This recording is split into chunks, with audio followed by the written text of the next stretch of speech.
አብርሽ ውሽሚትን ሁለት አይነት ውሸት ልትዋሽኝ አትሞክሪ። ለምን ተዋሽኛለሽ?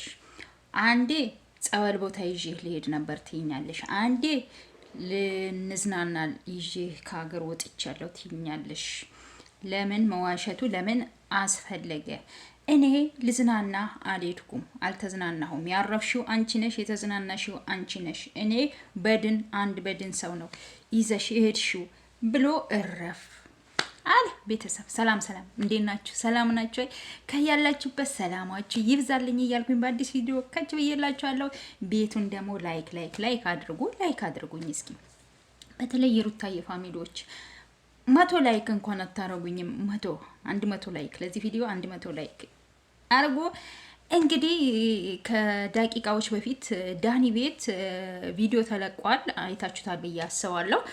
እና አብርሽ ጥያቄ እየጠየቃቸው ነበር፣ ዳኒንም ዴቭንም ሄርሜላንም ማለት ነው። ሶስቱም ጥያቄ እየጠየቃቸው ነበረ።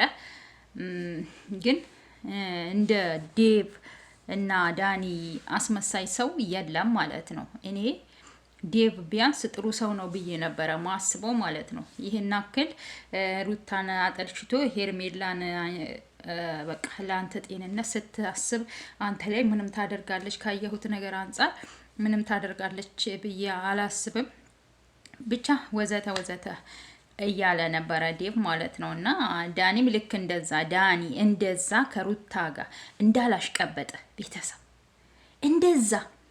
እንደዛ ከሩታ ጋር ስንት ሴራ እንዳላሴረ ዛሬ ተነስቶ ሄርሜላ ጥሩ ሰው ናት። ሰው በዚህ በትንሽ በወራቶች ውስጥ እንደዚህ ይቀያየራል። ሄርሜላ ጥሩ ሰው ናት፣ አንተ ላይ እንደዚህ አታረግም ምናምን እያለ ነበረ አብርሽ። እንግዲህ አሁንም ቢሆን እኔ በዚህ ሰዓት በቃ ከራሴ ጋር መሆን ነው የምፈልገው። አተዋሹኝ፣ ትክክለኛውን ነገር ተናገሩ እያለ ነው።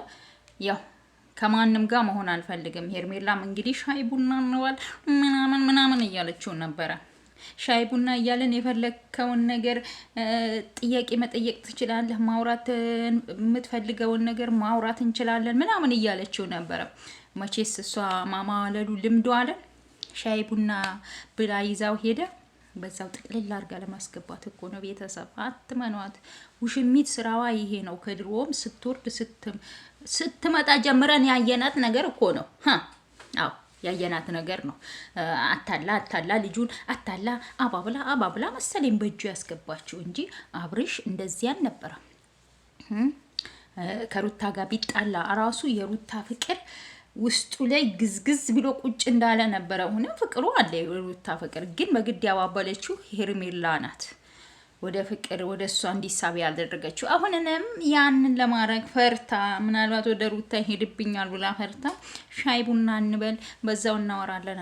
እኔ አሁን ከአንቺ ጋር ሻይ ቡና ምልበት ማወራበትም ጊዜ አይደለም፣ ለራሴ ጊዜ አስፈልገኛል። ከዛ በኋላ ግን እነግርሻለሁ። ስደውልል ደግሞ ስልክ አንሳልኝ። ደህና ነህ አይደል?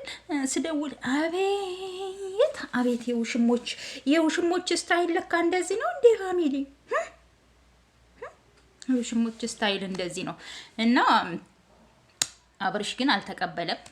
እሺ ስልክ አነሳልሻለሁ፣ ለማንኛውም እደውልልሻለሁ፣ ውሳኔንም አሳውቃችኋለሁ ብለዋል።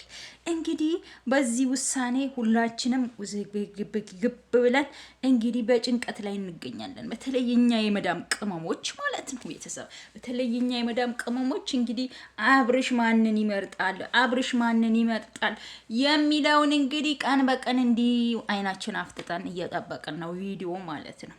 እኛ ሩታዬን እንዲመርጥ የፈለግንበት ምክንያት ደግሞ ልጃቸውን አብረው እንዲያሳድጉ፣ ሩታ ለአብርሽ መጥፎ ሰው ስላልሆነች በቪዲዮ ከስር ከመሰረቱ አመጣጣቸውን ስለምናቅ፣ ማይጋጭ የለም ማይጣላ የለም።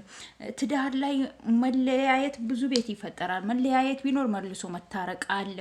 ልጃቸውን አብረው እንዲያሳድጉ ስለምንፈልግ ብቻ ነው። ስማይ ጠሪ ዝም በበላችሁ አትዘባርቁ ማለት ነው። የሄርሜላ ደጋፊ ነኝ ባዮች ትክክለኛ ነገር እንደው ልዑል ያሳዝናችሁ። እስኪ አንድ ጥያቄ ልጠይቃችሁ፣ የምሬን ነው። እኔ ለእናንተ ጥያቄ አለኝ። ልዑል ያሳዝናችሁ። አሁን ለምሳሌ ሩታም ሌላ ባል ታገባለች፣ በቃ አብርሽም ደግሞ ሄርሜላን ያገባል። የልዑሌ እጣ ፋንታ ምንድን ነው? እስኪ ለእናንተ መልስ እፈልጋለሁ። በተለይ ለሄርሜላ ደጋፊዎች ማለት ነው። የእሱ እጣ ፋንታ ምንድን ነው? ወይ ከአያቶቹ ጋር ማደግ ነው በቃ ወይ ከአያቶች ጋር ማደግ ነው። ምክንያቱም እዚህ ጋር ሩታም የምታገባው ባል ጋር ሌላ ልጅ ትወልዳለች፣ አብርሽም እንደዛ። በዛ መሀል ግጭት ስለሚፈጠር የልዑሌ ዞሮ ዞሮ እጣ ፋንታ ከባት ከእናት ጋር አለማደግ ነው። ይሄን እንኳን አታስተውሉ። የምር ይሄን በቃ እኛ ለልዑሌ ስንል ነው እንጂ ህይወት ይቀጥላል። ሩታ ከአብርሽ ጋር ብትፋታ ነገ አግብታ የተሻለ ህይወት ትኖራለች።